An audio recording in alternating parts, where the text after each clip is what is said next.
I remember my childhood as a time of simple joys and quiet nights.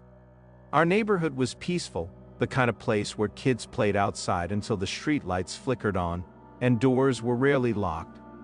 Life felt safe, wrapped in innocence and routine.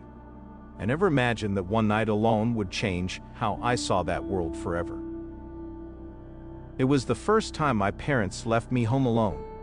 They had to attend a last-minute event and assured me it would only be a couple of hours. I was excited and nervous in equal measure.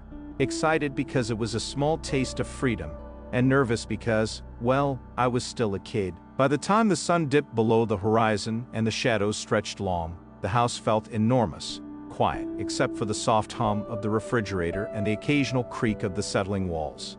My stomach growled and I decided to order pizza.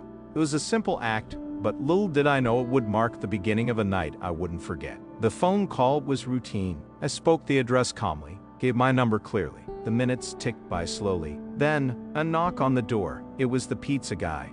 At first, he seemed normal enough, but there was something in the way he looked at me, lingering just a bit too long, as if trying to read me through the screen door. The streetlight startled me, casting his shadow large and distorted across the porch. He didn't speak, only smile, a smile too wide, too forced. That smile stayed with me, cold and unnatural. When I brought the money to exchange for the pizza, my hand trembled. I could feel his eyes on me, not the polite gaze of a delivery driver, but something darker, hungry, patient. I quickly shut the door behind me and locked it, yet the unease didn't fade. Why had the pizza guy stayed outside for a moment longer than needed? Why had his smile felt like a warning? I tried to distract myself with the television, but every sound, footsteps from the attic, the creak of the floorboards, made my heart leap. Then, unexpectedly, there was another knock at the door. This time, it wasn't the pizza guy. Outside stood a stranger, his face obscured by shadows and a thick jacket despite the mild weather. His voice, when he finally spoke, was low and smooth. He said he was looking for someone who once lived here, but his eyes never left mine. The street light flickered, and I realized the handle was slowly turning.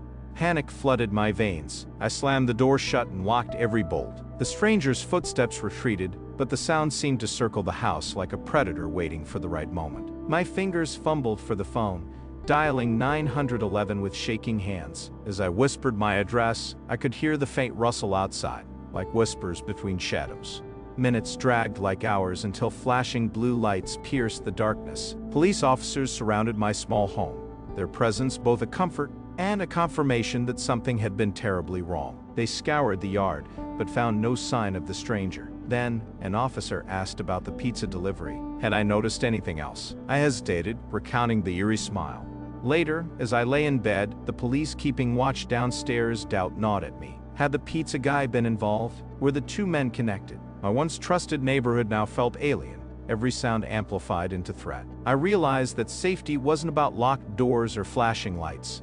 It was about vigilance, about knowing that sometimes evil wears a friendly face.